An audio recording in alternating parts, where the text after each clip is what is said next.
Hello everybody and welcome to Wine Library TV. I am your host, Gary Vaynerchuk.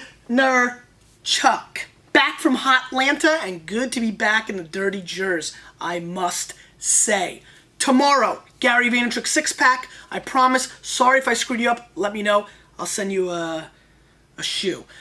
Okay, so what are we doing today? We're going to taste some wine because, I guess that's what we do here on WLTV. But before we do that, there's a lot of things I got to talk about.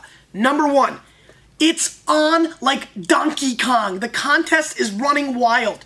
Right up here, no, not in the video, look above the video. Up here, you've got to do what you got to do to win this contest. Come and join me. It's going to be a rockin' weekend in Cali. You know you want to come. I know there's some people from Hong Kong. Got an email from Thailand. That's a long schlep to the West Coast. But come and join me. It'll be the best weekend of your life, at least wine-wise. And I'm really excited to see if anybody here in the Vayner Nation has any creativity at all. What else? Tonight. That's right. Tonight, I think at between 7 and 8 p.m., I don't know if that's Eastern Standard Time, probably not, we are going to be on CNBC nationally. So check us out. We got a little thing about Wine Library on CNBC. Pretty cool. We're pretty proud about it. Please check that out and let me know what you think. I have no idea what it looks like, but I'd be curious to know. 6-pack, t-shirt, CNBC. Lurkers. Lurkers are coming out hard, and that's great. I mean, I love the love, and it's great. But I think you're misunderstanding my rule. I want you to comment. Look below, right over here. No, not in the video, underneath it. I need you to comment in there to be out of lurker land. You guys are half-assing it. You're half pregnant. You're trying to cheat. You're emailing me directly. Now, I love the love, don't get me wrong, but you are a lurker until you comment in the comment section. That's that. All right. Okay. This just in. Sam Zen says, gee, I'd be all over that contest and the t-shirt. However, in a Spinal Tap voice, how much uglier can ugly be? These are outrageously heinous. Sorry, dude, I'm out. Here's what I'm supposed to say. The designer's name from Apple is going to be really upset because he designed it, but I can't remember the name of the designer from Apple. So I'm just going to roll this up in a ball, throw it at the camera, because that's what I know how to do.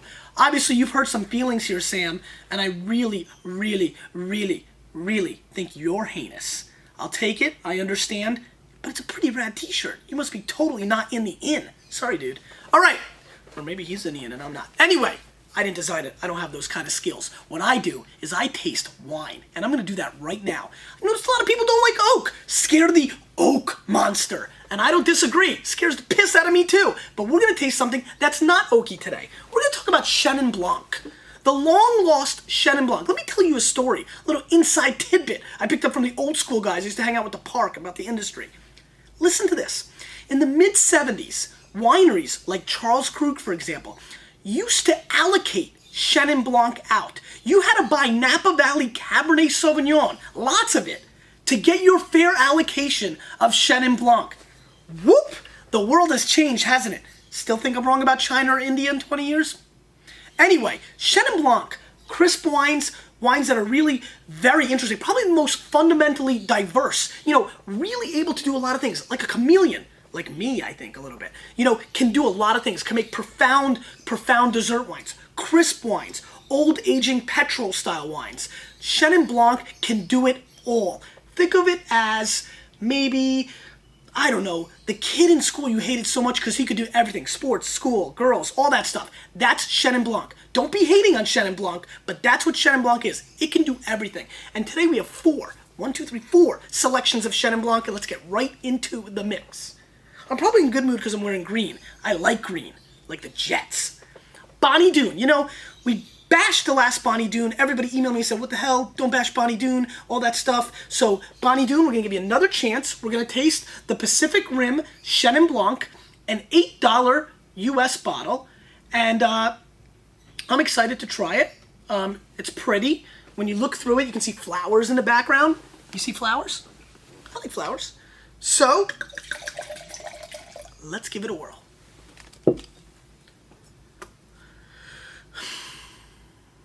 Very light in color, not a whole lot. As you can see, very, very light. I hope you're getting that. all you Vaniacs at home, except for Zamzen. Let's see, very vibrant on the nose. Not too much coming through. These wines have all been opened for, we're late today a little bit, about 2 hours and 29 minutes. Or should I say 2 hours and 49 minutes. Spicy a little bit on the nose. I'm getting a little hint of spice, almost like a jalapeno pepper, but like the extract, not the actual, just like the oil, spicy little oil. Little zest. I don't know what that means, but it's like, it smells fresh, crisp, ready to go, like a Moscato.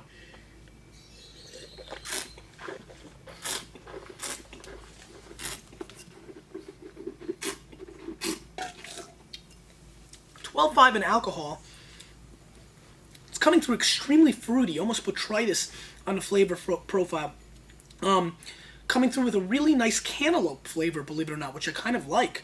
It's actually quite delicious. It's got a little frizzante going on. Frizzante meaning a little bit of bubbles coming through. Very lively, fresh wine. Not bad at all. $8, very refreshing drink. Great step up. You know what? Hold on. Mary S. and others.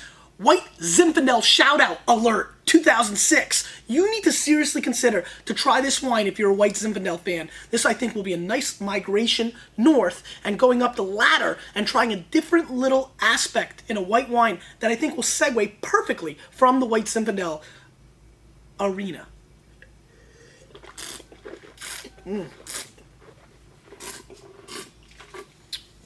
Medium dry, very spritzy. Pull this out on the porch in the summertime while you're listening to the baseball game on radio, going old school, and you'll enjoy it. Again, cantaloupe is very obvious, little pear peel even on the finish. Nice, refreshing little wine. Goes great with shellfish. Let's score this little $8 wine an 87 plus, because it's not profound, it's not life-changing, but it's very exciting and very good, and I think a great, remember, no dollar factors being taken into consideration, 87 plus, nice score. You don't give it 88. I'm being a little stingy. Give it an 88, and I'll tell you what, that's a good bargain. But know what you're getting yourself into. It's not a profound wine. It's spritzy. It's fun. I'll call it radical. Let's move on. Rats, 2005, Chenin Blanc from South Africa. Let's talk about South Africa and Chenin Blanc. This is the country that is going to take the Chenin by the horn and really make it its own. I've really tasted a lot of good South African Chenin Blancs. I think this is the country that's got the terroir and the climate and all that good jazz to really make a name for itself with this grape. Now, this is extremely expensive for Chenin Blanc out of South Africa. You can find a lot that are $7 to $9. This one's $18, and this is from Rats. And let's see what's going on. A lot of hype behind this bad boy. 14%. You can see it's much darker. Much, much darker than the Bonnie Doon. And let's see what's going on.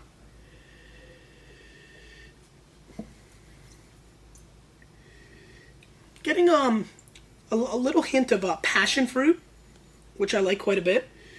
We don't see that too often. A little bit of kiwi. I'm also getting a little bit of apricot, dry apricots on the nose. And a little bit of like a cement, kind of like a bluestone, kind of that, that stony kind of aspect. If you hang out with the Flintstones, you'd know what I mean. So let's give it a whirl.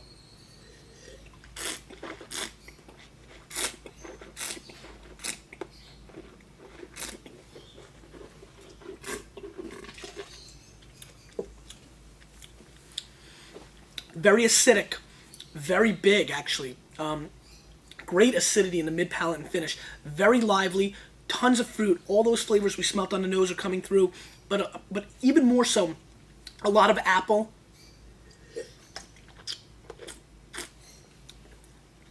Very viscous, very full on the palate. Layers and layers of flavors, but very thick on the palate. This would be a great food wine. I'm actually very impressed with this effort. I find $18 to be a little high for Chenin Blanc, and would probably not be something that I would have picked up off the shelf given the price tag and not knowing anything about it. But I must say, a lot of the French Chenin Blancs, the Sauvignons and the Vouvrays and other wines can get very expensive. I don't see why this shouldn't, and the quality is quite there. Again, explosive, crisp, Perfect pairing for crudo or for sushi even.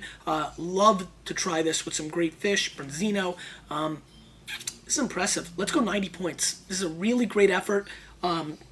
Its overall complexity really shocks and appalls me, and I've got to tell you, I'm very impressed with this effort, and I'm going to say, 1.5 thumbs up.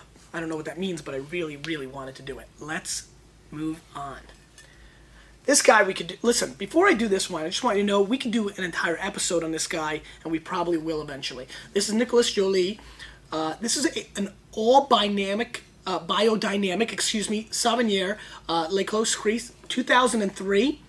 88 points Wine Spectator, which is very low, so I'm curious to see what's going on here. $24. I mean, the Loire Valley, and wait till you see this, by the way. The Loire Valley is the home of Chenin Blanc. Vouvray and Sauvignons are some of the most interesting wines in the world, and I think a lot of people don't know these wines, and that's why I'm really excited to bring it into your home today. And as you can see, are you kidding me? Totally different color profile than what we've seen.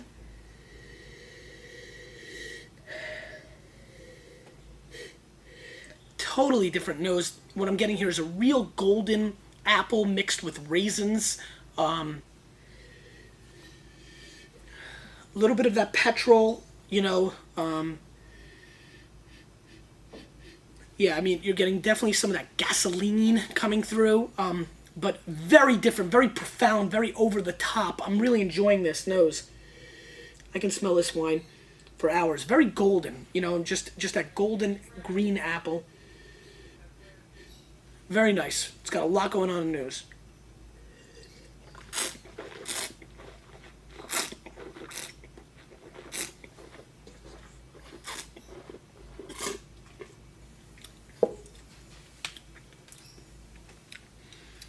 This is going to be a controversial wine.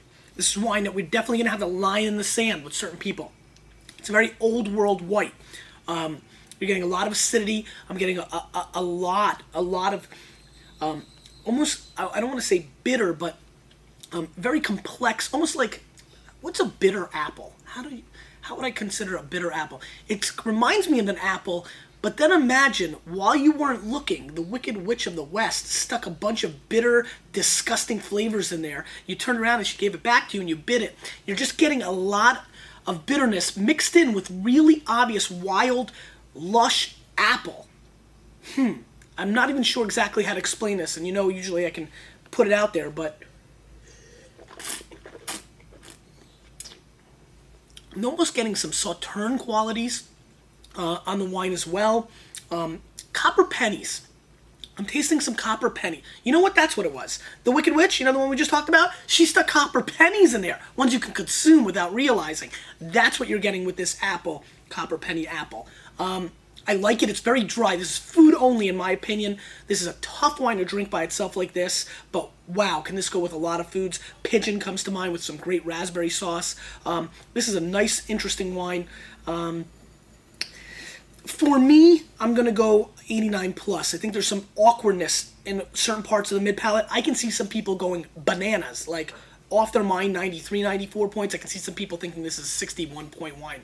If you're into education, like I am, and like most people are, probably a good wine to pick up. At least a Sauvignon from Joly. It doesn't have to be this one, but he's a tremendous producer doing different things. These wines age forever. We're going to have to go into him later, into all the biodynamics of what that's all about. But let's move on. It's that time of year, and so I decided to mix it up a little. I think this brings a lot to the table. This is the Foro Vouvray Sparkling, and I'm really excited about that. This is a non-vintage. I'm going to mix this up. This is look at that. Awesome. It's excited to be on the show. All right, let's see what's going on here. It's a $20 sparkler, non-vintage, not rated, brought in by Neil Rosenthal, one of the great importers into the U.S. Nice color. Reminds me of the Joly, but are you noticing this? I don't know if you can get this.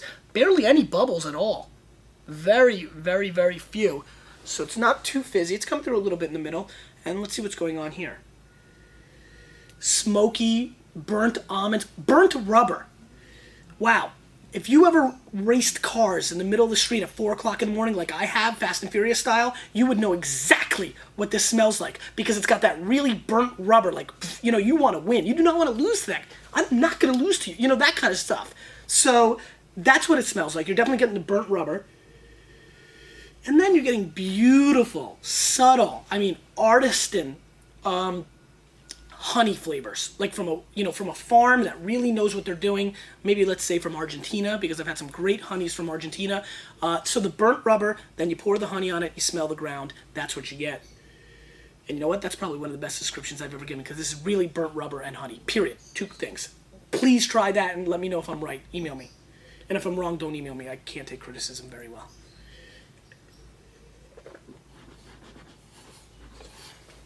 A little too much that time.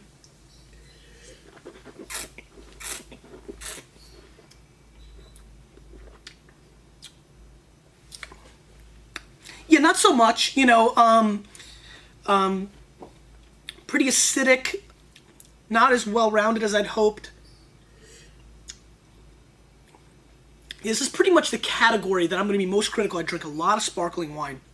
I love champagne, and all sparklers for that matter. Prosecco, Cava, sparkling wine from California. Big, big fan. Not feeling this wine as much. I'm going to score this 85 points. I think this is grossly overpriced. Tremendous producer. Some of the best Vouvrays in the world. Some, you know, demi-sex and dessert wines. I'm just not feeling this all the way, especially at $20. Wow, the things you can get. So we're going to pass on that. And that is going to conclude the wines that we've done today. It's fun, huh? This is going really well. I just want to thank everybody. I haven't done it in a while. I used to do it more often. I got to repeat it.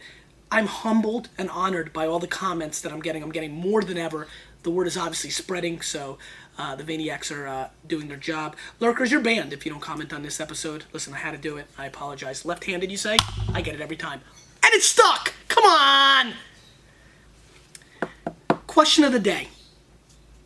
Finish this sentence. When I drink a nice bottle of wine, it makes me blank. Can't wait to see how you answer that.